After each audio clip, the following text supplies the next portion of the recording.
I'm gonna try to speak a bit.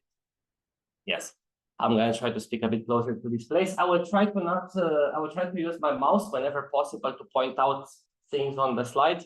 But because I'm used to teach old school, and I would have originally used the blackboard, but anyway, we are now in the 21st century, so it's okay. I will at some point maybe move around and show some stuff on the slides. The point of today, or the reason why I'm here, is to discuss a bit about on-device learning. So in the previous session today, we spoke about LLMs, right? How to train LLMs, large server, large models. We're now going on the other side of it. We're going on training things that can fit into your headphone, that can fit into your hearing device, can fit into your ring. If any one of you is using Aura rings or any other brands of this kind of devices with sensors that can also not only do inference, not only predict what's going on, but also adapt to the particularities of each user. So I'm Christian. I'm doing my PhD in the IIS lab in ETH. So maybe I can click on the next slide. If this would work, it would be great. Wonderful. So I did my bachelor in Romania. I'm Romanian. I did my bachelor's in Bucharest. Then I came to ETH for the master's, and I stayed there for the PhD. I'm working in the IIS lab within the PAL platform. PAL platform is an effort led by Professor Benini in both Zurich and Bologna. So we are around, I would say, 90 PhD students, which is quite a humongous team, plus postdocs, plus all the wonderful master students and semester project students that we have around, plus external collaborations, which is how I ended up here as a supervisor of PITA in the last semester. And the reason I am here, or why I should be talking about this topic, this is basically one of my main research interests. So I'm doing tiny machine learning, and we will discuss together in a second what's tiny machine learning. But again, we speak generally about embedded systems. And beyond the inference, I'm looking at training. And apart from this, I do some, tricks with sensor fusion, neural architecture research, and so on and so forth. But these are just some buzzwords to discuss together in the break if you're curious about it. That's the bear over there is our mascot, is the mascot of our PAL platform. That is Charlie, the bear. We had Alex, which at some point got stolen. Then we had Bianca, which was burnt in one event, burnt the cigarette. Maybe I shouldn't say this on the recording, but anyway, that's Charlie the bear, and that's kind of big gun. Bless you. We might have a different one. Talking a bit beyond what's going on in the university, I also co-founded the REACH, the Romanian Student Association in Switzerland. So one of the main reasons I joined this is because I very much appreciate volunteering efforts of students who spend their time beyond their research education to also give something back to the community. So in case there are any Romanians in the room or in the attendance online, or if somebody afterwards will see the slides, drop us a message on Instagram, REACH Zurich, or hit me up with an email, and you can be part of a wonderful association. That's mainly the commercial and the publicity about myself. So now let's dive into the topic a bit. So on-device learning, right? What's the point of this? And first of all, what's the device? Because I told you about TinyML and all these aspects, right? So the constraints that we're talking about here, high level, we speak about milliwatts of power. We also speak about, if I could click, wonderful, embeddable devices, something that could fit onto wearables. And we also speak about low-cost devices, right? The point would be to be accessible, affordable, most likely off the shelf. If possible, that would be the case when we talk about TinyML.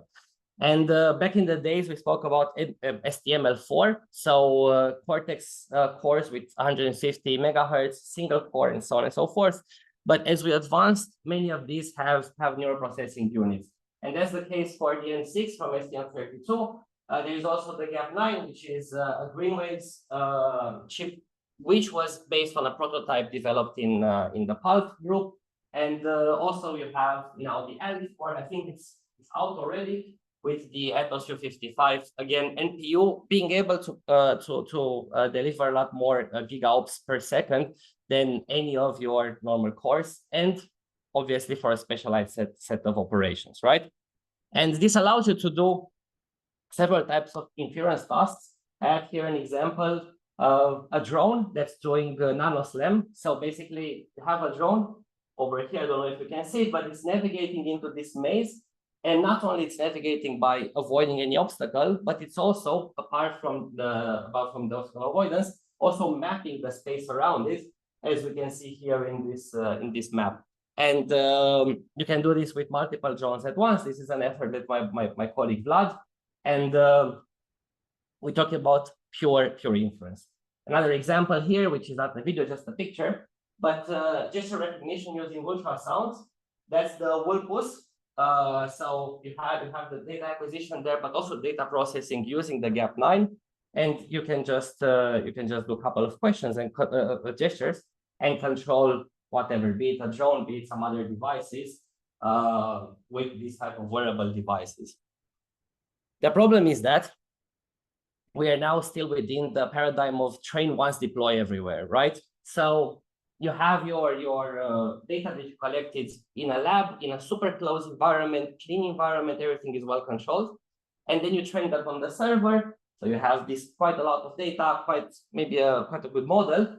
And then you take the model, maybe you quantize it, maybe you don't, maybe you pro it, maybe you don't, but you put it on your edge device, right?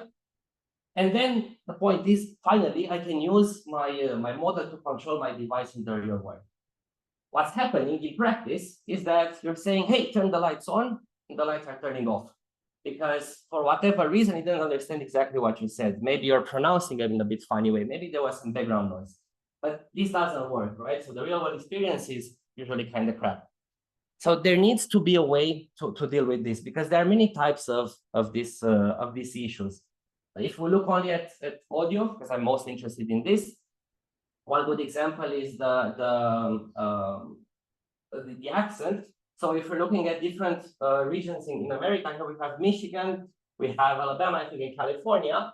Based on the accent of the people, we see a variation in the word error rate of a system that recognizes speech, right? People pronounce words differently, and naturally you will have a variation caused by that. And you also have another variation caused by the pitch. If we look at females and males trying to control a device, because usually we have more data that was acquired by guys, the system will be used more to a deeper voice, to a certain range of frequencies, and then we will have lower accuracies when a high-pitched woman will come and will try to control the same device. Or another example is what happens when you have background noise, right? If your model was trained in silence and you tested in silent conditions, you're around 90-something% accuracy with a simple model. As soon as you have some noise in the background, let's say there is a car outside, or let's say that there are people chatting in the room, your accuracy can drop up to or down to 60%, so accuracy drop of roughly 26%. There has to be a way to mitigate this. There has to be a way to mitigate the fact that you have out of distribution data. And this is basically where this talk comes to, right? How can we mitigate this drift? How can we learn something about the environment, about the user, to maintain or even increase the accuracy while perturbations are around? So let's take a case study. Let's take keyword spotting, pretty simple example, right? We process an audio signal. We have some, let's say, some coefficients just to be able to reduce the dimensionality compared to the raw waveform. We go through a network. We're going to use a simple network here, a depthwise separable convolution, just convolutions, depthwise and pointwise, plus a linear layer in the end. And we go with this super simple example, first of all, because it can fit everywhere. We have around 20,000 parameters. And second of all, because this linear layer here is going to be super easy to derivate, and we're going to see how training actually looks like in this setting. And yeah, the point is to be able to classify whatever somebody has said into a set of predefined classes, right? So we talk about closed set vocabulary. And as I was saying before, if you have clean conditions, if you have no noise, you're going to have an accuracy of around 92% with this super simple model. The problem is that people are not as nice as you are. Now everybody is super nice. You're listening to me. Thank you very much. But you could be chatting. And if you would be chatting now, it's going to be a lot more difficult for me to control the projector, for instance, or anything else, because my commands will be muffled into all the noise that's going to be around. So what we see here is the accuracy drop that I was mentioning before, right?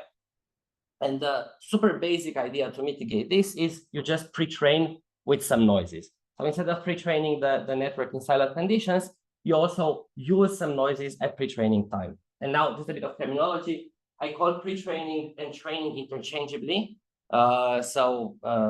Please bear with me on that one. It means whatever we do offline on the server.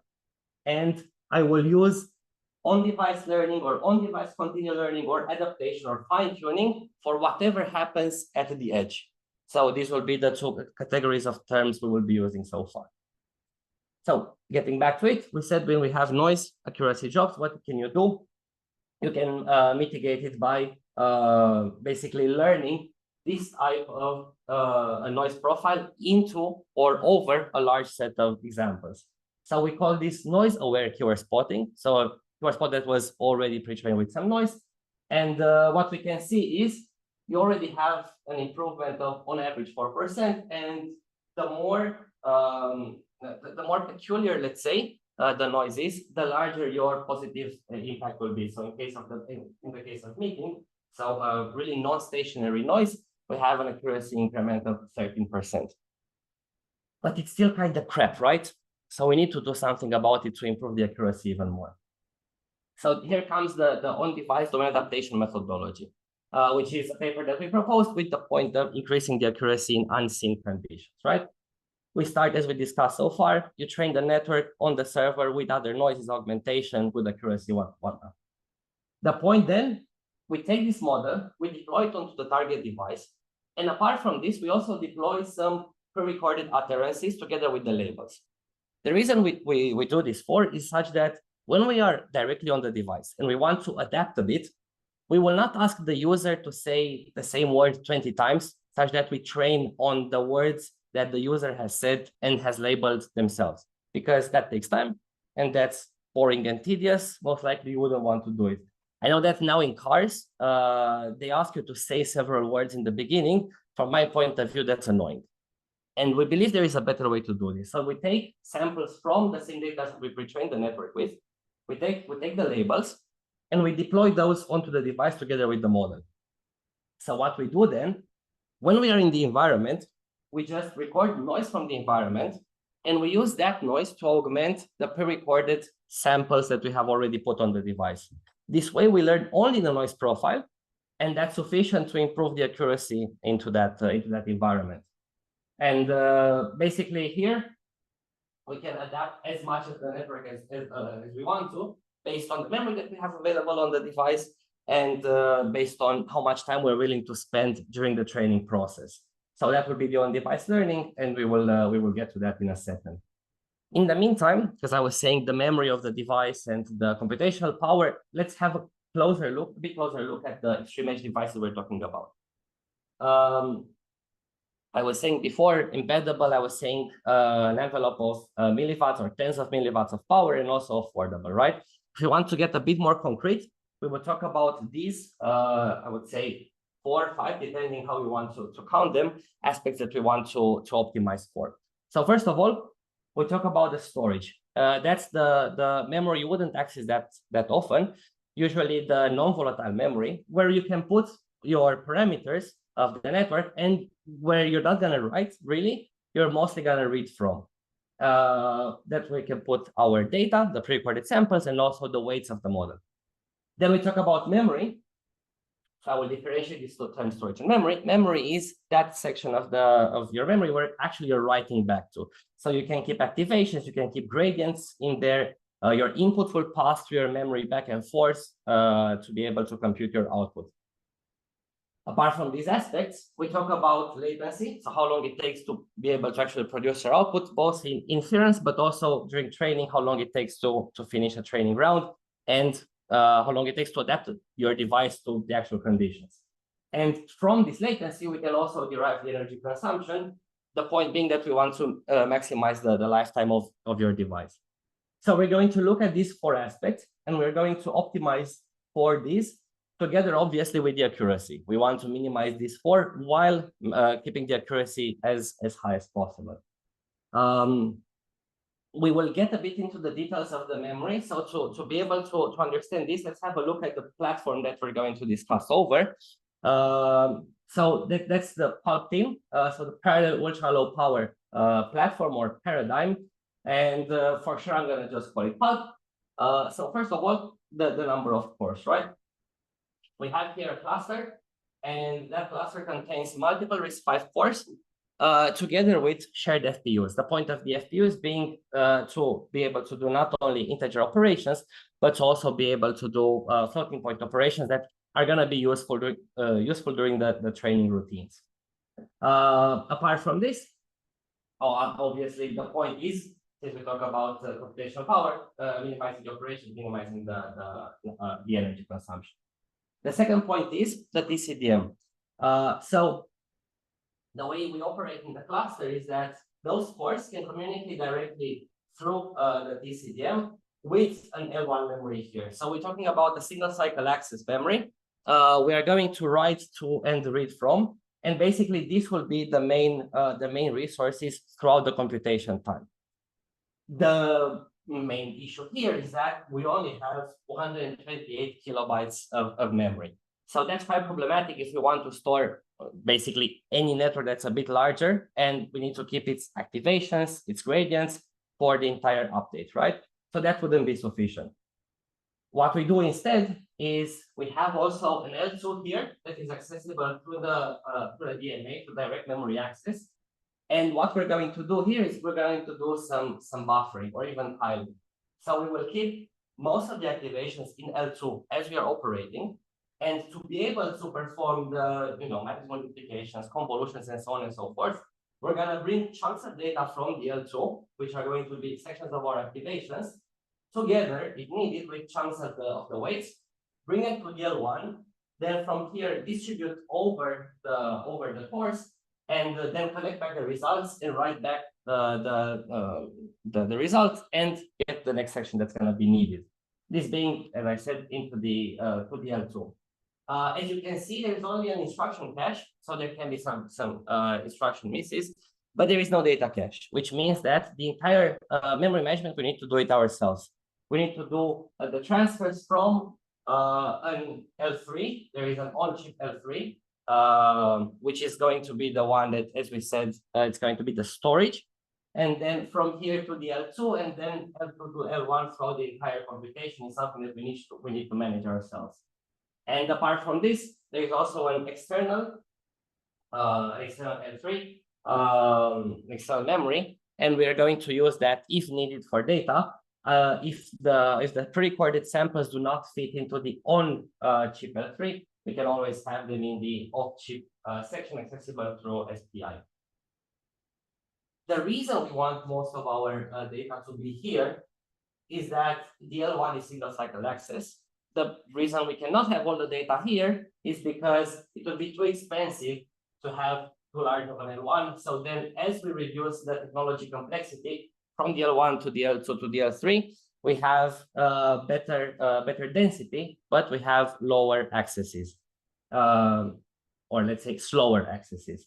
So L2 is roughly 10x slower, and then as you go to the L3, you're around 100x slower than the single cycle access of the L1. The point is, again, as mentioned, minimize storage, minimize the memory, right? So the way we're going to develop our application is we're going to use the Pulp SDK. It's basically a way to build our application with the specific extensions that are have been developed for the Pulp platform. This is open source. Everything that I'm talking about here is open source. So you can go check it out yourself. And in the, let's say, second part of this tutorial lecture, we're going to also have a look at the library we use to train. But anyway, the SDK is open. You can have a look yourself. We can model this device into GVSOC. So instead of having to go directly on the board and do the measurements there and then have a hardware in the loop optimization, we can optimize in simulation. We have the timing model, which is, say, roughly within 10% accuracy compared to the actual platform. And we can have as many virtual model of the devices as one user is willing to develop. Now that we know how we're going to optimize this, or how we're going to measure the possible optimizations, let's have a closer look at how the on-device learning would look like for this type of devices. Because now we know the device, but we don't really know the algorithm. So we're gonna go in parallel with 3 sections. We're gonna look at the math that it would be involved in this training. We will look at the algorithm, the training algorithm, and the system and how the constraints of the system will impact our algorithm, right? So we said before, what we do, we train, we deploy not only the model, but also the samples. And then we record from the environment some noise. We use that noise to augment the samples, and we do on-device learning. So look into this a bit in depth. We talk about 4 steps here. First of all, we have the forward pass. So we'll compute the output activations. The second step is then the backward pass. So we first compute the loss, considering the ground truth, since we already have the ground truth saved locally in the storage. Then we compute the gradients through backprop, and then we update our weights, right? So yes, please. What do you mean by quantize the model? Can you just remind me? Yes. So when you're training a model, generally you're going to train it in floating point FP32, right? Because that allows you to have quite enough bits to be able to do derivations and divisions and to keep the precision. FP32, on the other hand, is pretty large, right? It means 32 bytes for one parameter. In practice, what we have seen is that if you're going to 8 bits to save the same parameter in 8 bits, you will not lose any accuracy. You can do it without any fancy training quantization routines. You simply reduce the precision, you integerize that value, and you're going to have more or less the same accuracy. You can even do sub-byte quantization. So go to int4 or int2 even. There are even ternary and binary networks, or just 0 and 1, or just -1, 0, or 1. And there you need to have a lot more optimized algorithms to reach that level of quantization while more or less preserving the accuracy. There will be a loss there for sure. You decide this kind of optimization depending on, you don't compromise on the accuracy. Yes, I mean, it depends. It depends on your platform, right? Because maybe you're willing to compromise 4% of the accuracy. If you start from 98 and you're going down to 94, that's something you're willing to lose if that allows you to reduce your model 8 times, for instance, right? It would be a trade-off that you're willing to do. What we're talking about here is int8. So we are doing a 4x reduction in terms of parameters as we are quantizing the backbone to 8 bits. Thanks for the question. And generally interrupt me. No, that's no issue. So I was saying before, we have these coefficients. The first step that we do is this preprocessing just to reduce the sample size from 16,000 elements here, because we have 16 kilohertz sampling rate for 1 second. And we reduce this into basically an FFT and some tricks. And this allows us to get to 49 times 10. So 490, so roughly 32x reduction in terms of memory requirements. But that's not the sexy part. That's just the introduction to the actual problem. So this is our network, right? As we said before, it would be a quantized network, but let's assume it's FP32. The only step that will be required if you have it quantized and then we will go to FP would be to dequantize it here. So multiply by the epsilon and maybe having a 0 shift to rebring the value from an integer to the FP realm. But let's assume everything is floating point, right? We compute at the end of our backbone an activation which is yn-1. And this yn-1, we put it into the L2. You might ask yourself why we're doing this, and I would say, give me just a moment. It's gonna make a lot of sense in a couple of seconds. The same activation, we use it through the classifier to compute the actual activation of the entire model, so yn, right? And the way this will be applied is this yn is basically the weights of your classifier multiplied with the input of your classifier, which is the same as the output of the backbone, so yn-1 plus a certain bias. This is a simple linear layer, weights times activations plus the bias, right? Nothing crazy so far. Again, we put the activations into the L2. The next step, and by the way, apart from the let's say the learning algorithm and the math and the system, this is how the function calls would look like in PubTrainLib, which is the open source library we are using to train our network, right? So pretty simple function call. We first call the backbone, then we call the classifier, both the forward pass, right? So we're computing the activations. The CL there stands for the cluster, meaning that we are parallelizing this over our cluster. That's 8 cores, although I'm only displaying here 4. And this core over here is the one controlling what's happening in the cluster, right? What's the next step? Well, we already have the ground truth. So what we want to do is to compute the loss, right?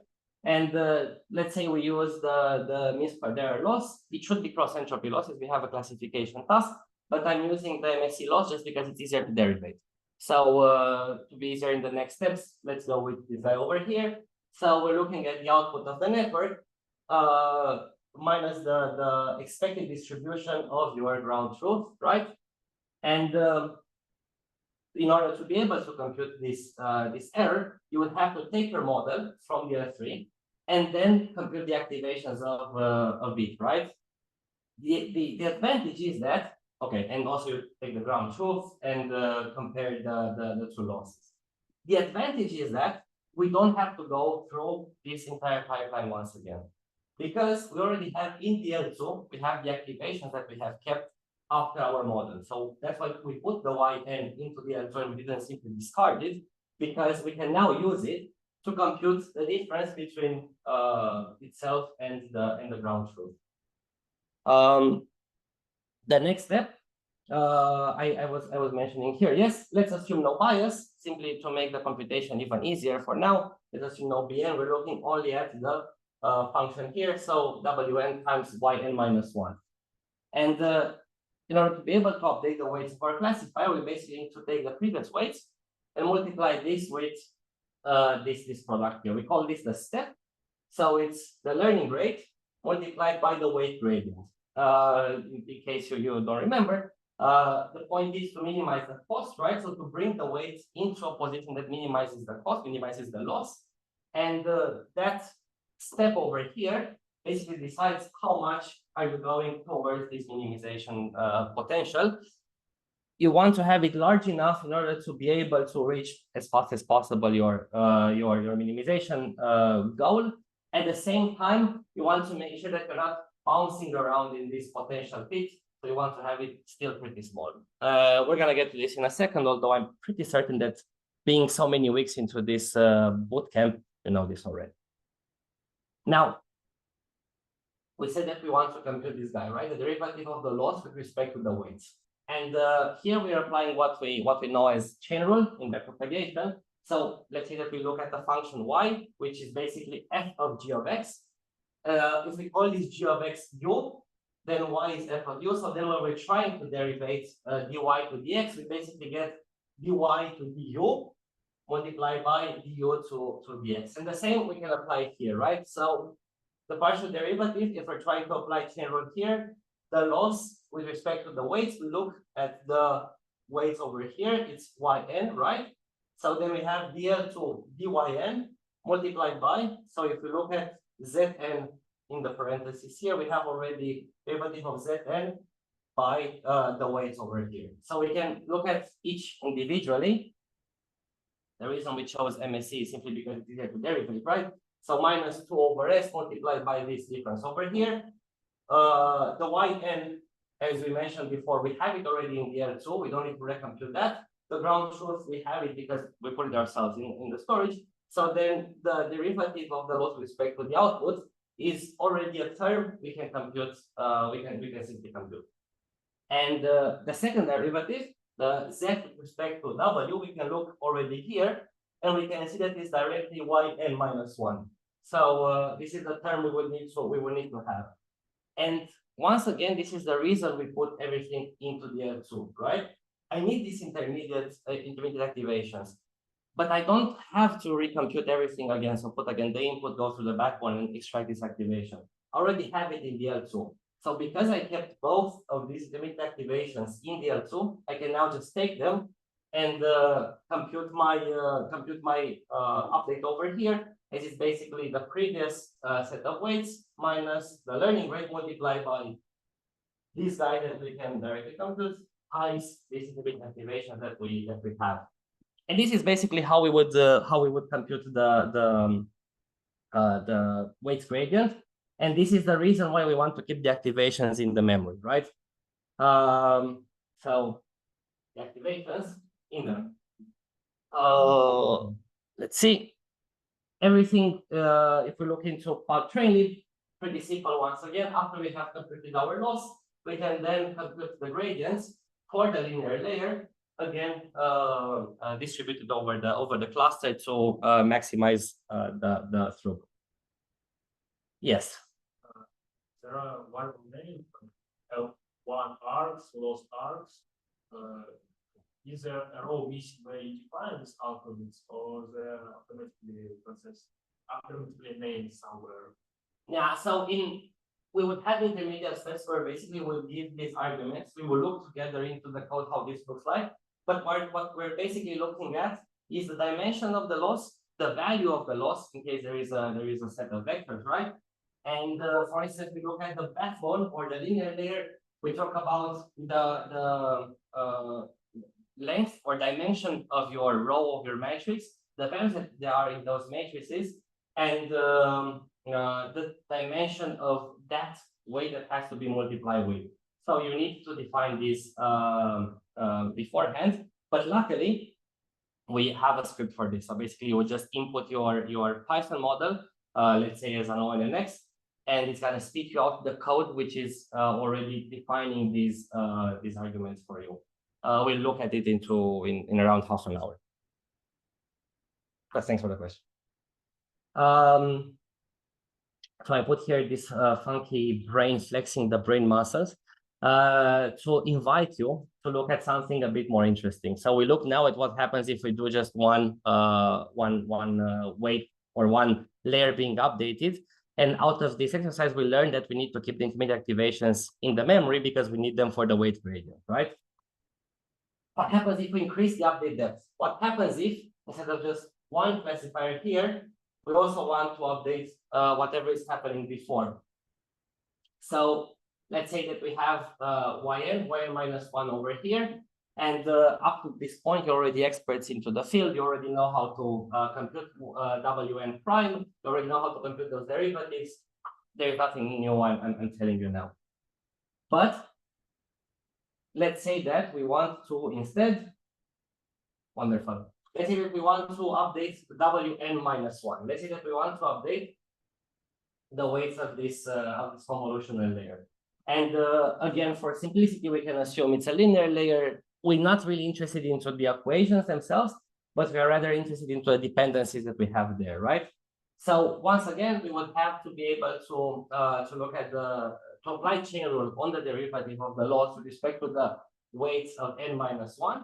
And if we apply that, we have dl with respect to the yn minus 1. So the activation at the end of the backbone multiplied by the derivative of zn minus 1, so the function that's applied by this layer, derivated by its own weights. So this we already have seen. We can already see it up there as well. This is yn minus 1 as the dependency is visible, assuming once again no bias, blah, blah. No, it shouldn't complicate our equation too much. The interesting thing is that input gradient over there, right? So dl with respect to dyn minus 1. So the gradient that we have had to propagate through our network. So let's have a look and understand what this propagation means. Again, if we apply chain rule over here, dl to dyn minus 1 is dl to dyn, similar to how we had it before, multiplied by zn times dyn minus 1, which is something that, if I go here, is this zn divided by yn minus 1. So let's go back to the first slide. This dl to the yn minus 1 stays, and this guy we can already see it there. It's gonna be wn. So who is? Oh, it would be lovely if I could not go like this. Wonderful. This dl to dyn minus 1 is something that, as you remember, we have computed already when we backpropagated the weight gradient in order to update the weights of this classifier. So while this guy we can compute simply because it's the weight, and this is something we have already into DL3. This DL to DYL minus 1 is something that we have computed when we updated the first classifier, which is why it's important to keep also the gradients in the memory, not only the activations, because this allows you to not recompute the gradients at every step and not recompute the activations at every step, but rather you go through the entire backward pass once, and you have all the let's say dependencies you need to meet in order to compute your updates.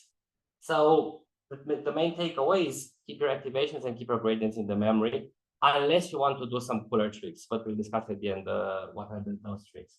For now, let's take this takeaway message. The last step, pretty straightforward. We want to just update WM prime, and the way we do this after we apply the gradient descent, we simply say WN prime is going to be WN minus this guy that we have computed already. So the update step is really something pretty straightforward. It was the backward pass that was the meat, the juice of this flow. I was promising you a bit of a discussion here about the way we do this update, right? So the update formula pretty obvious, is input dependent, right? So it's the activations at the end of the backbone and the activations at the end of your classifier are going to depend on the input. The reason I'm mentioning this is we can choose how to handle this input on what we call during the gradient descent, right? We can have 3 different flavors of it: batch gradient descent, mini batch, GD, and stochastic gradient descent. Ideally, you would do batch gradient descent, right? You would take all your data. Let's say you have 1,000 samples or whatever you can fit in your memory, and you see all the data simultaneously. You compute this global loss, and then you just update your network. And it's gonna be perfect if your loss landscape looks pretty smooth, as you're gonna converge directly to the global minimum. The problem is that the loss landscape doesn't really look like that.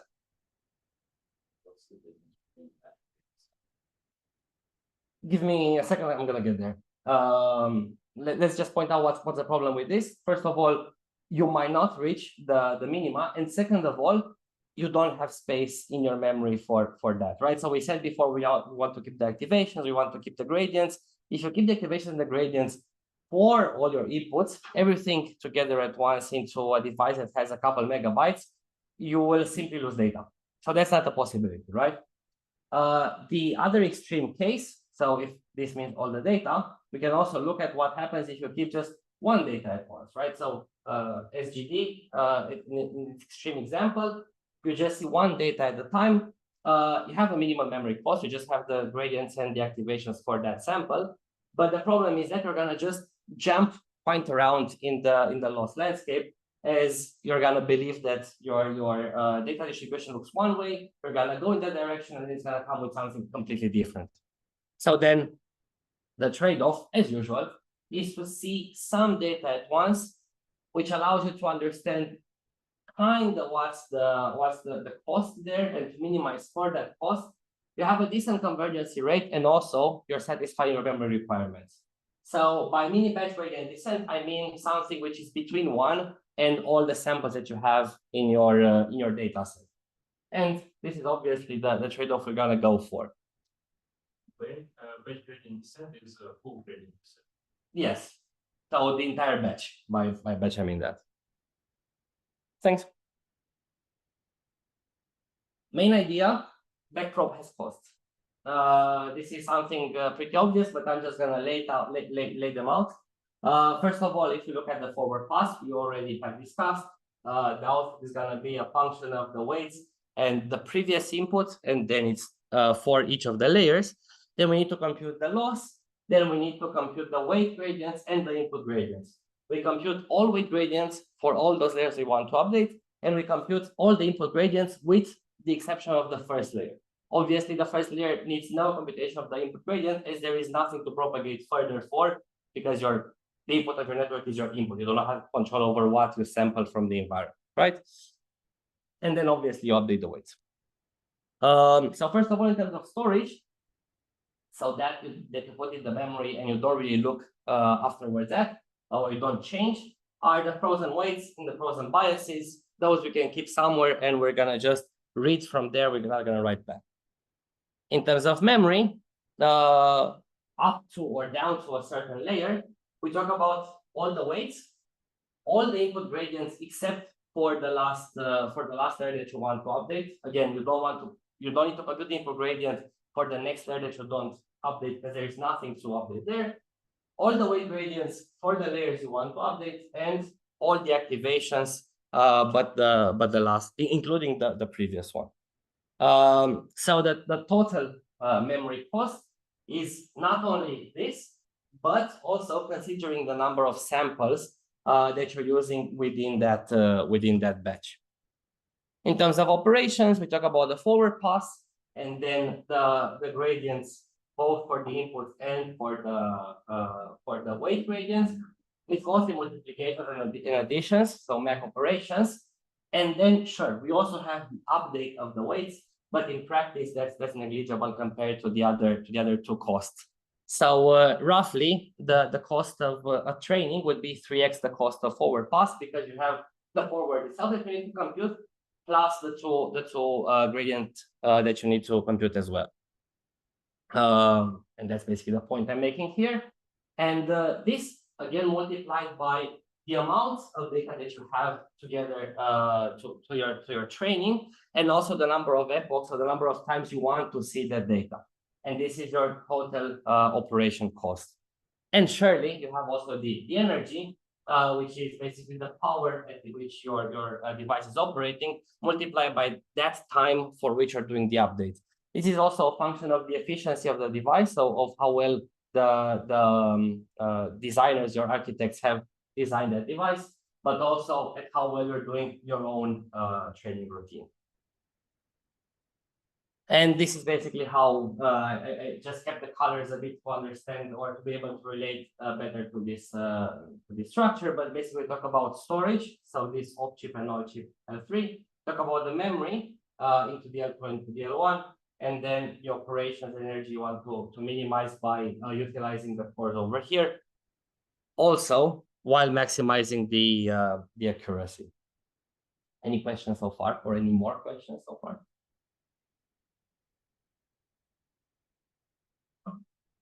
Great.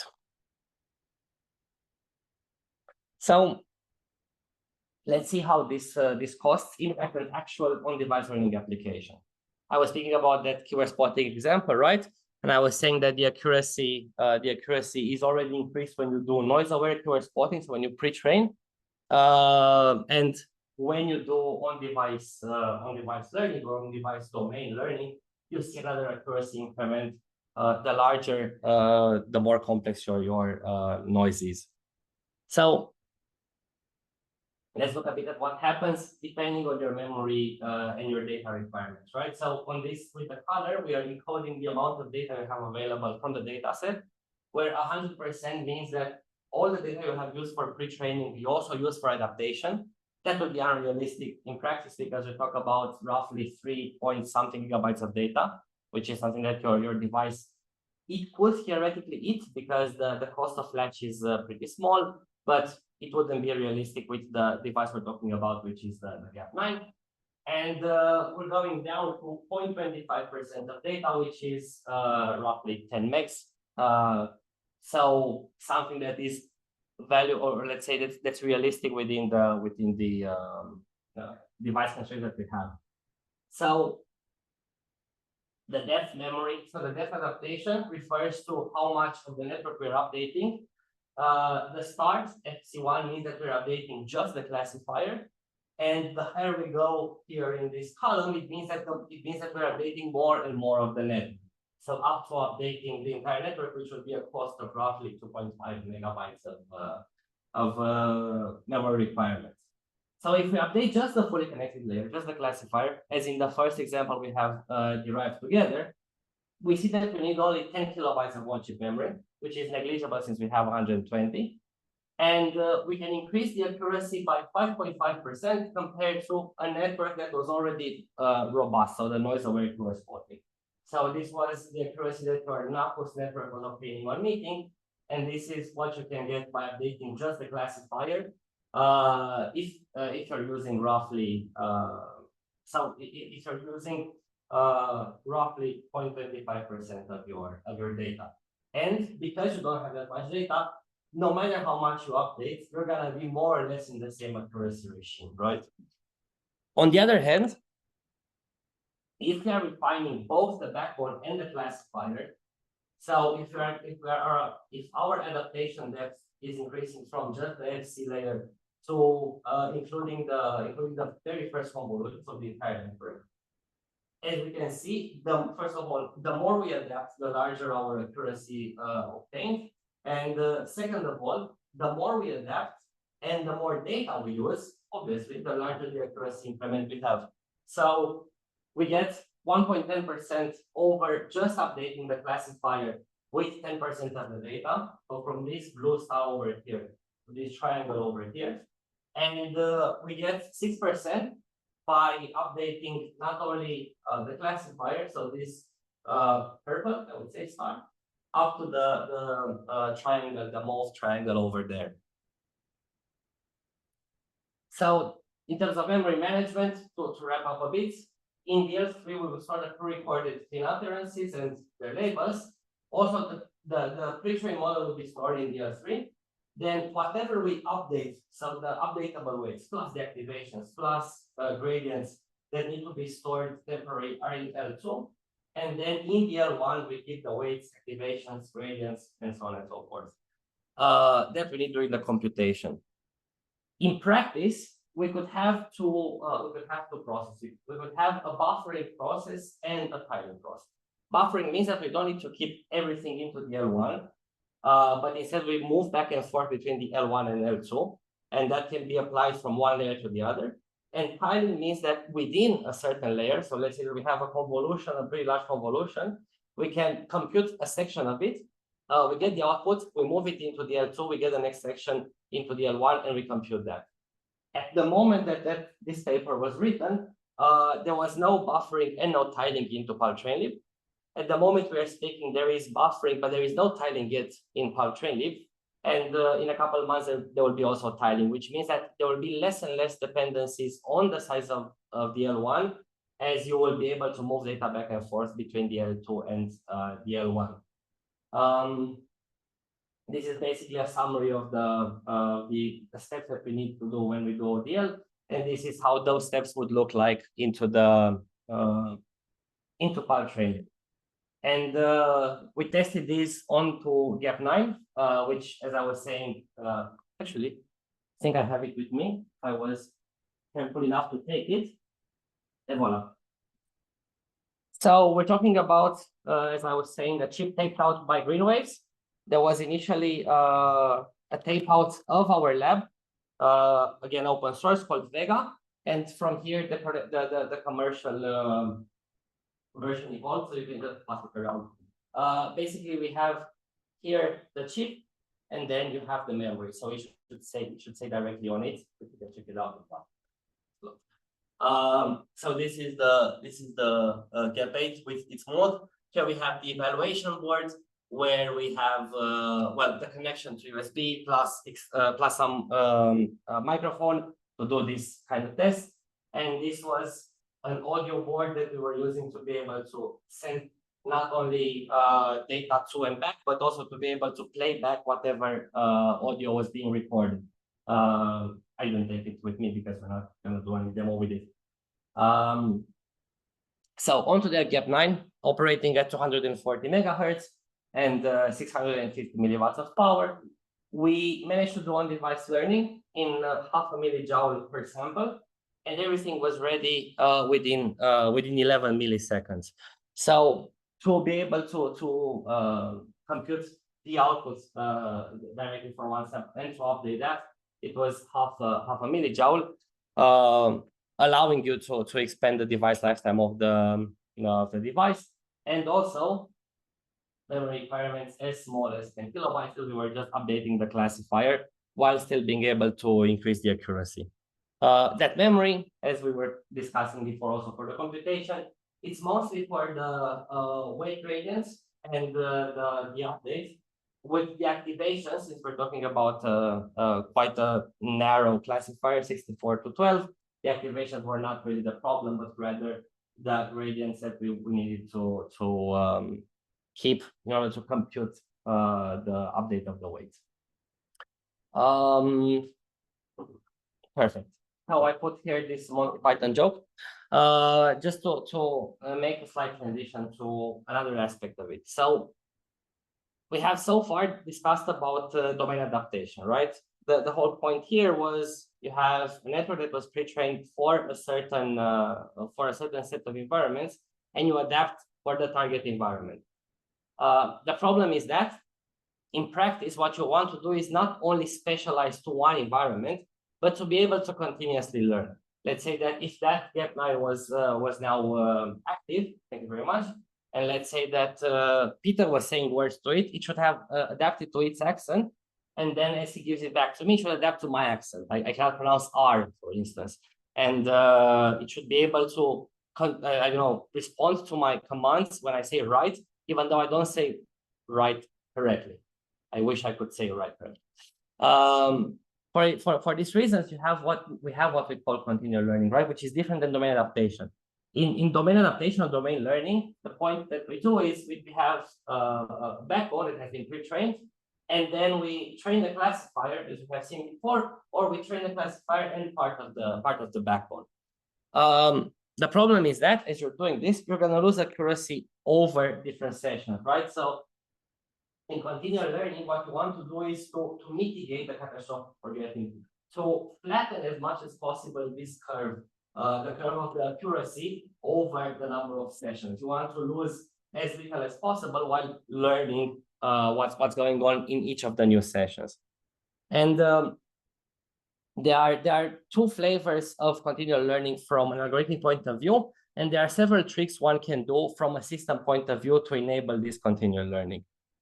From an algorithmic point of view, you have two approaches, I would say. First of all, replay-based, right? So you have a set of, you have a memory. In that memory, you keep samples from your first domain that you have learned for. And then as you're going from one domain to another, you keep samples from each different domain, and you're retraining your model, not only with samples from the latest domain, but also with samples from those previous domains that you have seen.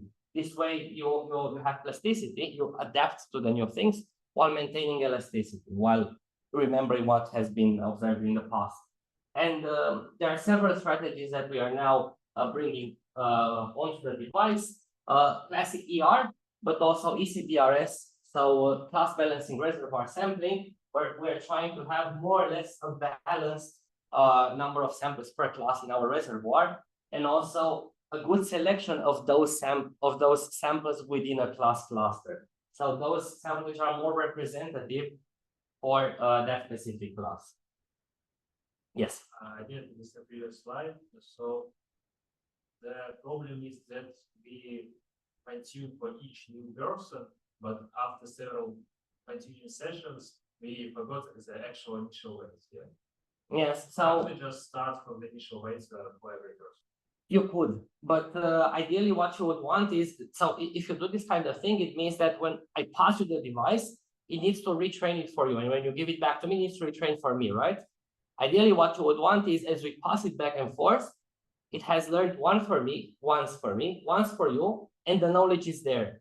We don't need to retrain every time, but rather it has learned both of us, and the learned classes are there already. Can we restore it after like 10 sessions? Have some EDD for different people who can use it? Sure. So you could, it depends on the application, right? For some applications, it would make sense to only do this domain adaptation. And this is why we published this paper, because we said that if you're an industrial setting, you wouldn't have the workers carrying the controllers changing every 2 minutes. You would have them changing every shift. So at every 8 hours, you need to readapt for the voice of that particular worker, right? And that's a valid argument. And sure, we can have an application where you can change every 10 speakers or something. But there are also contexts where you need to keep everything together all at once. So you need to be able to be controlled by all the people person in that environment. So you want to do this type of continual learning. Yes, thank you. You know how this will work, like convolutional ordinal networks? No, can you walk me through? Like they usually say that they are alternatives to this MLP or things like that and they show that they have the prospect of continual learning. They kind of overcome this catastrophic forgetting. And since it's a tiny ML, and since they're not scalable to the scales of like LLMs or stuff like that, they're very like small networks for now. I think it might be useful to change the network with that, I guess. Do you know roughly how many parameters they have for what accuracy? Like, they could solve the normal MLP problems like solving differential equations using MLPs and stuff like that, just using CAN layers. Okay. I don't remember the number of parameters. Forgot it, but yeah, they have this idea of continual learning because they are kind of using the particular spline basis, which has the property of actually keeping the previous training weights as well. Okay. So I don't know if it will be useful or not, but yeah, I thought. If you could send me a paper, I would absolutely love that. So my email is all across the slides. If you can drop me an email, I would love it. Thanks. Do you also kind of have a question? Okay. Perfect. So we gave this example of replay based, where we basically keep memory of all the past samples. There is a drawback to this, obviously, the memory. So we already complained that we don't have memory to keep our activations, our gradients, and so on and so forth, which is why we were updating only a subsection of the layer. We want to add even more things to keep in the memory, then we will run out of it, or simply we won't be able to keep enough samples to learn something, or to train enough of the network to learn something. So an alternative to this is regularization based, trying to either keep the parameters of the network more or less the same as you're learning a new class. So maintaining enough of the previous knowledge in order to learn or remember the old classes, while changing a bit in order to learn the new classes. So that would be EWC, elastic way consolidation, or we can have functional regularization, where what we try to do is to match the distribution as close as possible, to match the distribution of the previously learned classes when we have learned a new class. So the distribution after 10 classes would be more or less similar to that after 11 classes. And that would be the case for learning without forgetting. And again, this has the advantage that you don't have the memory. The disadvantage is that you need to do recomputations many times. You need to always, for that data, recompute the distributions such that you can do this type of matching we're talking about. Or if you don't want to recompute them, well, you need to keep in your memory not only the previous model or the activations. So in the end, you still have some costs on your memory. The reason I'm mentioning these papers, which are kind of old, is not because there haven't been significant advances in continual learning, but because the advances that have been done were incremental, mostly incremental compared to these works, and also because these are the targets we are looking now into bringing in on-device learning. So bringing them directly to the device, doing not only fine-tuning, but doing continual learning. This can only be done with some system-level strategies. So here we're talking about the devices themselves and their requirements, and there are several flavors of update here. We can update just the classifier. The first one to do this was Ren in TinyOL. We can update only the biases, or we can do what Song Han and his team in MIT did, which is the sparse update. So you selectively update, for instance, layer 1, 14, and 29, because you realize that can give you the best accuracy increment with the lowest memory cost. And they did, but they verified what are the best layers to update and what are the best sections of those layers to update by doing an evolutionary search. So the type of update is pretty diverse here. And one more thing that we can do with regards to the memory, I was mentioning before, we need to keep all these things in L1. That's not really true, right? We can just have some checkpoints as we have seen in these two papers over here, we can have some just checkpoints at some intermediate points throughout the network. And then from those checkpoints, we recompute the activations that are needed for the updates that we want to do. Here we are basically trading some memory for some computational resources. We're saying that we are willing to spend some energy in order to be able to have more memory available for our activations or for the memory buffer. And another point that can be done, kind of connecting to what you were asking me in the beginning about precision, we can also reduce precision during training. Lean, again, so the team of Songhan did that in the same paper. They showed that they can do on-device training with 8 bits. I think an accuracy loss of something like 4%, if I'm not mistaken. I don't remember exactly the value. And you can also reduce precision in the replay buffer. So those samples that you keep don't have to be FP32, but rather they can be, I think, Valia does in 8, if I'm not mistaken. But once again, these references are available for you to check. If there are some conclusions of this, let's say, more theoretical discussion that we had so far, I would draw 2 main conclusions. First of all, the backprobe has costs. You need to keep in mind always that you have to increase the accuracy while minimizing the memory, minimizing the storage, minimizing the computational resources and the power consumption or energy consumption throughout your process. So don't try to run away from these problems, rather embrace the trade-offs and optimize towards them. And the second point is that you need hardware software for design to be able to do efficient continual learning. Because first of all, you won't have much data in the real life. So you want to do some sort of few-shot learning or even go towards self-supervised learning because you don't want your user to classify or label too many samples by themselves. And second of all, you want heterogeneous computing. Think about the backbone part, which is frozen. Since it's only a CNN, we can do it on an accelerator. On the MPUs, we have seen that are already available in MCUs. And then we can keep only the retrainable part on the shared FPUs.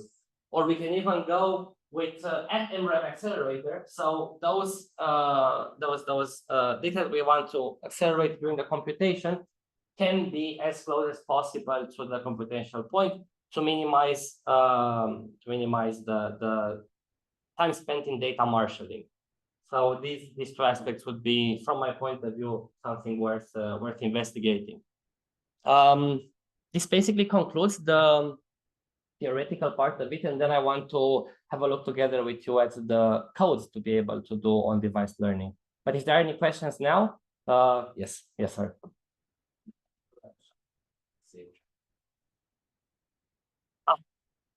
So let me go back here.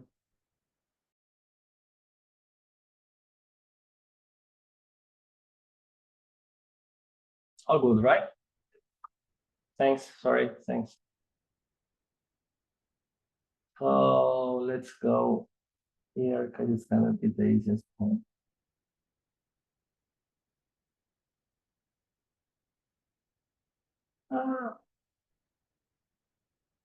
Perfect.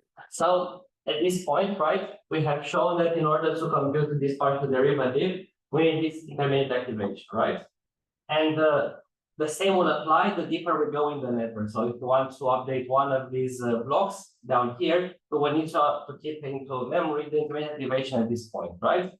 This means that we are basically accumulating all these activations and keeping them into here too, and we might actually run out of L2 memory. So what we can do instead is we say, okay, I'm not gonna keep this into memory. I'm gonna instead keep this guy in memory, which means that I can already update this section because I have this activation. The problem is that anything that comes afterwards cannot be updated because it depends on an activation that I don't have. So what I can do instead, because I have saved this into my L2, I can then recompute the activations of all these layers using this intermediate activation and the weights of these guys that we have. So basically, as we're going backwards, we're in practice going a bit backwards, forward, recomputing whatever we have not kept in the memory. Make sense? Thanks.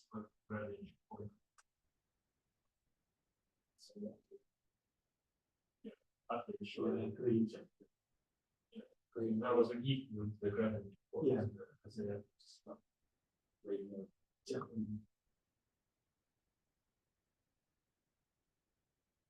Other questions on yes? Yeah, so here, maybe not here, maybe in the previous slide you showed 5 different objectives.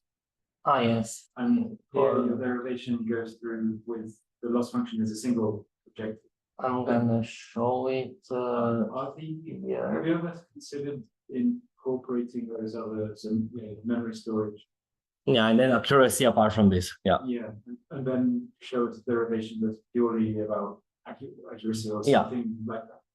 Is it plausible to incorporate these? Do you ever think about doing this? Yeah, so we have so people do it especially when they do neural architecture search, because in that scenario you want to have your network having a large accuracy while at the same time having few parameters or few operations, right? So this type of, let's call them hardware aware losses are already something we are aware of. We have never tried to do them on the device because anyway, we know what are the hardware the requirements or limitations. So we can already, let's say, hard optimize for those. There is no soft optimization here. We know what is the upper bound. So we already by design. So when we design the update method, we already design it considering the upper bound that we have in terms of memory and in terms of computation. So you don't care about the margins on like you have the capacity to fill the memory, but I actually don't know whether it's small to use more of them. You would have a cost. You would have a cost in the fact that you need to access more there, right? As opposed to, I mean, accessing only half of the memory would cost less than accessing the entire memory. But the costs in power are negligible compared to keeping your cores active and crunching data. So what you want is to have maximum utilization on the cores, and to maximize utilization on the cores, you want to have, or you're gonna anyway have all your memory being used. So you want to have as many cores active as long of the time, as much of the time. Okay, so that makes sense. And then your loss functions are simpler. So Yeah. the computation maybe would even harm it actually if you ended up putting more of these into the computation. I never thought about it, but yeah, might be. No. I mean, your loss anyway gets complicated. We looked at those replay-based and regularization-based methods, right? Those are, especially the regularization-based methods, you're moving away from just cross-entropy loss, and you're adding terms to be able to keep the derivative in a certain way or keep the activation in a certain way. Those are already complicating your loss, because you need to compute some additional matrices like the Fisher matrix for EVC and so on. So you have already more computational cost there. That again, you're aware of it beforehand. So then there is no point to integrate something regarding the hardware at runtime. Thanks. Yes.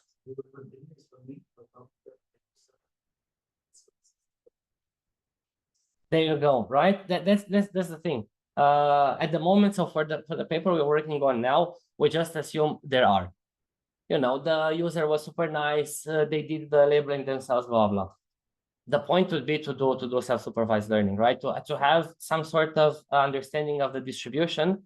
And then, you know, for instance, you have 4 clusters for 4 classes. And then a 5th class comes, for which the samples are not similar to any of the existing clusters. So you just create an individual cluster with all the samples there. You compute the centroids. And then whatever comes next will simply be the closest to the 5th centroid, not to any of the 4th of the first 4. So then you have de facto have learned your 5th class. This would be one strategy. More are obviously welcome. The problem is that self-supervised learning is a bit more costly, because again, you look at distribution comparisons, maybe student-teacher models, things that are a bit more costly than just a tiny network you do backprop for.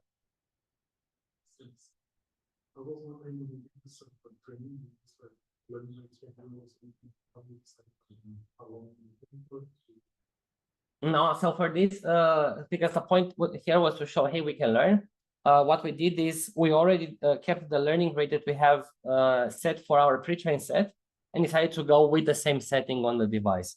same optimizer, everything. So all the hyperparameters for the training routine have been already set during the pre-training stage, assuming there would be no knowledge over what would happen on the device. Because sure, you can do some sort of hyperparameter tuning on what happens online, but that would not be realistic for an actual online setting. Thanks. If there are no more questions, or if while you think about other questions, I'm gonna pull out my other laptop, which hopefully won't die this time, such that we have a look together at the pub training library. The reason I'm doing this is because it's obviously it can work on Linux. I think it was tested also with WSL. The tutorial based on which I'm gonna show you the TrainLib has already been developed by one of my colleagues and has been presented at the date conference this March. So I very much thank David and Adalini for this. We all see his face and his name there as well. While this is opening, I'm giving you 1 more minute for questions. And this is the informal break we are now taking. Cheers, mate.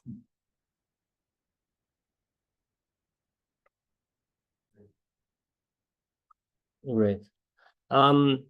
So I'm gonna start with the question because the first part was kind of let's say addressed to a diverse audience, but now I need a bit to understand what's your background. So can just going a bit through the room, what if you're doing your master's, your PhD, if you're doing your bachelor's, and in what topic, just for me to understand a bit the depths to which we go in the remaining 15 minutes. I like find the machine learning techniques to solve problems in cosmology. Physicist. Okay. I'm a master student on that. All right. I mean, all kind of stuff in ML basically with moving and okay.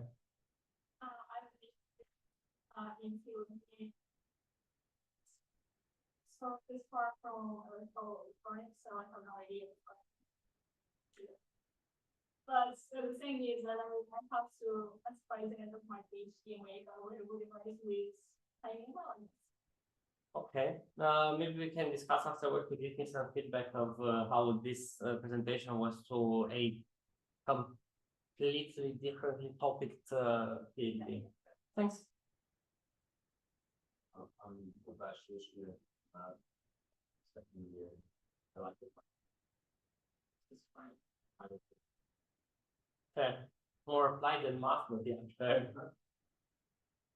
I really use the machine learning. Fair, yeah. I work on robotics for animal behavior. Okay. Bachelor student in the data science. Okay, yes. Data science, the audio guy. Perfect. I will try to not go too much in that case.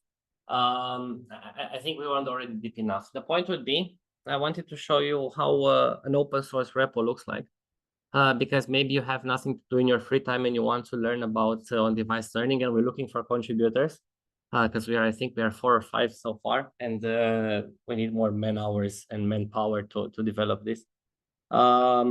The very first thing being to thank once again David, because he's the guy that started Pub TrainLib. And again, the next slides you'll see are basically his work presented at date 24. We had a tutorial there. I had a tutorial on the more theoretical side, which is basically the core of what we have seen in the past hour. And he had a more applied section. So this Pub TrainLib, as we discussed before, the point is to be able to take a network and to compute the forward pass, compute the loss, and then compute the backward pass and update the weights, right? And optimized for latency because, well, we have a platform with multiple cores. So the point is, let's use them to have as many operations as possible done at once. I will try to go directly to the code because it's a bit not interesting to just show you slides on this. So how this works, we have here tutorial that David prepared. The point would be that here we have this script, which is the installation script. You can do it yourself at home. We tested with Ubuntu 20. He tested, then I tested with Ubuntu 22 yesterday, because this is how we prepare lectures the day in advance. And it works pretty well. So you can build the SDK yourself. You basically need a cross compiler, because we're talking about RISC-V architecture, but you have not RISC-V on your computers, probably x86. You need the cross compiler to be able to generate applications for that platform. And apart from cross compiler, which is this Pulp RISC-V GCC Ubuntu, you need also the Pulp SDK to be able to have the PMSys operations for your target platform. And this section of the tutorial is just a simple trick, because we said that DL1 is 128 kilobytes, but we are remodeling the device to have 256 kilobytes, just to be able to play with a bit larger layers in this tutorial. This allows you basically to generate a Conda environment with all the required packages, plus the GCC cross compiler and the SDK you will link against. And then there are the three tutorials. In one, basically, we will understand a bit, or we will just see the fact that we have a speed up when we run over multiple cores. Pretty obvious, but just let's have a look at it. And in the second one, we will see the advantages of reducing the precision from 32 bits to 16 bits. So just showing you how easy that is, basically. So if we go to the very first tutorial over here, and to a network, which is CNN FT32. Now, this is all the files we would have inside. We will have a main, basically the main of the application, that calls functions in this network of ours, which are going to be the functions we have seen so far in black. So the forward pass, the loss computation, the backward pass, and so on and so forth. And apart from this, we have all the weights and some dummy inputs and some dummy outputs. There is nothing too crazy about this. And interestingly, it's something that you can generate yourself. So if you go to Pulp TrainLib, and we do, I think it's tools and TrainLib deployer, we should be able to do Python TrainLib deployer and generate a network ourselves based on an example that is already available here. So if I'm looking into this Python file, I see that I will have a network, right, with 3 layers, a convolution, a ReLU, and a linear layer, with some number of input channels, some number of output channels, different kernel sizes, and so on and so forth. And based on this Python file, we will generate a golden model, such that we can determine what would be for a certain input and for some weights, what would be an output, and what would happen if we would train it for several epochs.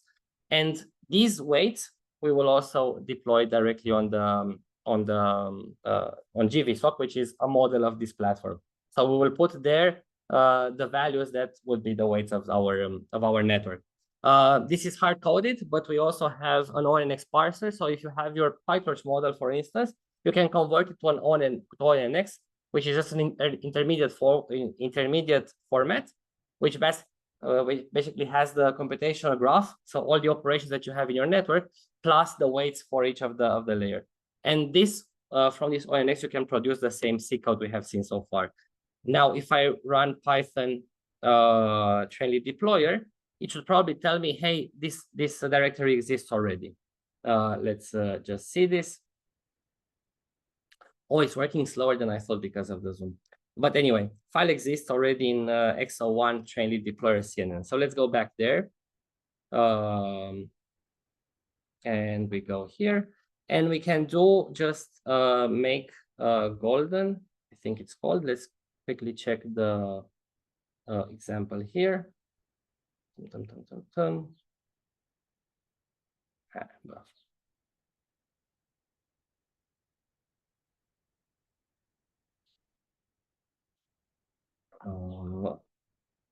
I want just read me quickly.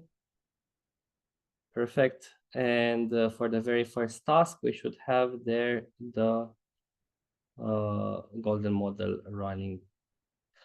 Okay.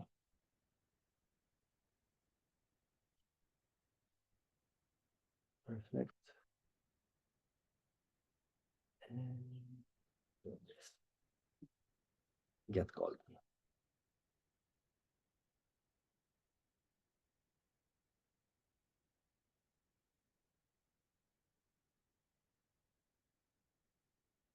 Wonderful. So the very first thing we're doing now, what we generated with the trained deployer is that golden model, right? So we are first running this golden model to get the outputs and the intermediate activations and weights and so forth. And then we are just building the application, considering the target platform. And we are, apart from this, we're also running this. As you see, there's no number of cores. By default, we're running it on a single core. And what we should see afterwards, after this whole build, is basically all the layers, the forward pass of them, and then the backward pass, and the latency for each of these layers. So let's give it 30 more seconds for my old demo laptop, and then we will have a look at those numbers. But if you have any like high-level question, you can ask it now if anything came up to your mind so far. Okay. So we are now in GVSOC with Gappy, which is basically a Python call to the simulator of this platform. And then, as we can see here, we have profiled the forward pass with the number of clock cycles, the number of instructions we are going through. TCDM contentions, not really. So we're not really stuck in that communication channel between the cores and the L1. No low stalls and no iCache misses for the first layer. So the conf, then the linear, and then the relu, and then the linear. And then going backwards, as you can see, for the linear, we are roughly at 2 point something more cycles than for the forward pass. Then for the relu, not that much different between 6,000 and 5,000. And then for layer 0, as we can see, 1,900 versus 1,900. The reason is that for the first layer, we do the forward pass, and then in the backward pass, we compute just the weight gradient. We don't compute the input gradient as there is nothing to propagate for. So to also look at these numbers over here. So over a single core, right? We see the forward step, the conf to zero, almost nothing in linear. And then for the backward step, the conf will be the weight gradients, and linear with both relu still pretty small, right? What we can do instead, if we want to speed this up, is just to go num cores equals 8. And this will simply rebuild the application and run it on 8 cores. And I will not keep you waiting for this. I will just show you this. Basically, the way we parallelize it is because we know already how the operation would look like, right? And if you look, for instance, at the input gradient, we can see that when we have the vector matrix multiplication, we can simply say that the very first column here will give us the first output element. So we can just distribute our weights over the core. So each column goes to an individual core, and this allows us to get the speed up. Well, the speed up is roughly 8x. It's not really 8x. The reason is that we have conventions and validation overhead. So we need to move some data around. We need to inform all the cores how this will be done. So we won't reach the optimal or the ideal 8x by parallelizing over the 8 cores.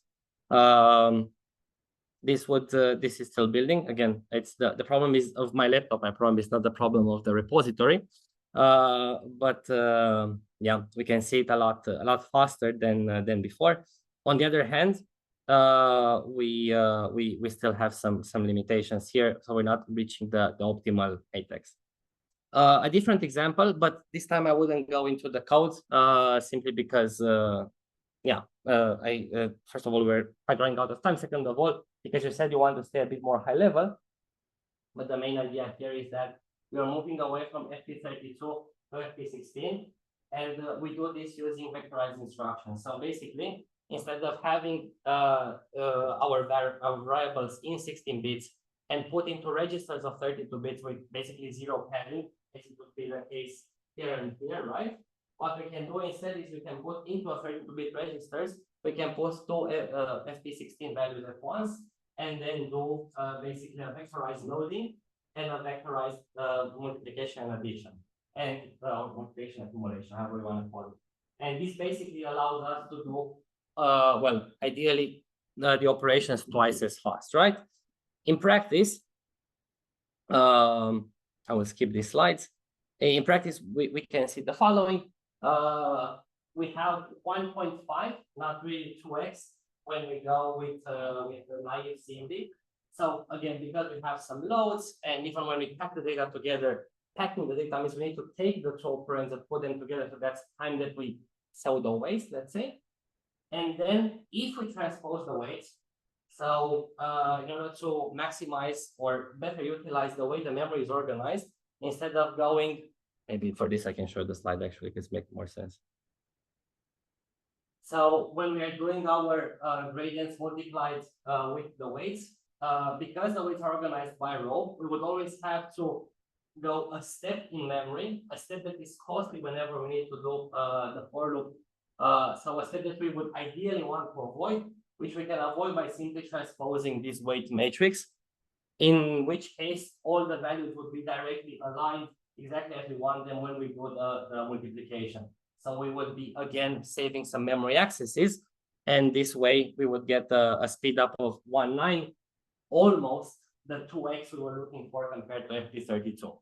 So then if we put together these two optimizations we have seen so far, so the reduced precision and also the parallelization, we get 14.5, almost the 16x we would be looking for by doing these optimizations. And there are a few more there.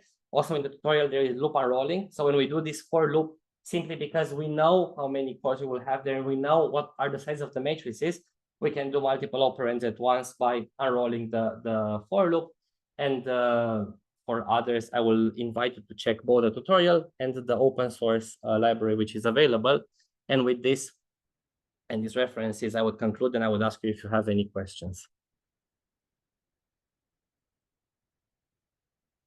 If not, just drop me an email. I expect an email from you. No, don't feel intimidated, but just I'm curious. Wonderful. Thanks a lot. And if there are no more questions, I'm the last guy of today, right? So I wish you a nice afternoon. The weather is still nice, so bath in the lake is probably required, and a nice weekend as well. Thanks a lot.